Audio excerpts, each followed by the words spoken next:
Welcome! If you want to keep your Roblox account secure and make it easier to recover if you ever lose access, adding an email address is a smart move. Today, I'll walk you through the updated steps for adding your email address to the Roblox app on your PC. First, open the Roblox app on your computer and log into your account. Once you're in, take a look at the left side of the screen and find the menu. Click on More. This is where you'll find extra options to manage your account. Now from the list that appears, select Settings. This is where you can control all your personal information and account preferences. In the Settings menu, click on Account Info. Here you'll see your current account details, including your username and security options.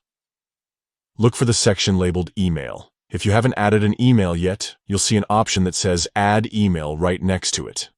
Go ahead and click on Add Email. A new window will pop up, asking you to enter your email address.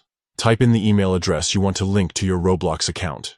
Make sure you have access to this email, as you'll need it to verify your identity later on. After entering your email, click the Add Email button. Roblox will now send a verification email to the address you just provided. Head over to your email inbox and look for a message from Roblox. Open it and follow the instructions to verify your email address.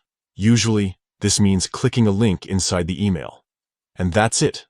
Your email is now connected to your Roblox account, making it much easier to recover your account if you ever forget your password or need to reset your login details. Plus, you'll receive important updates and security notifications straight to your inbox. Thanks for watching, and enjoy a safer Roblox experience.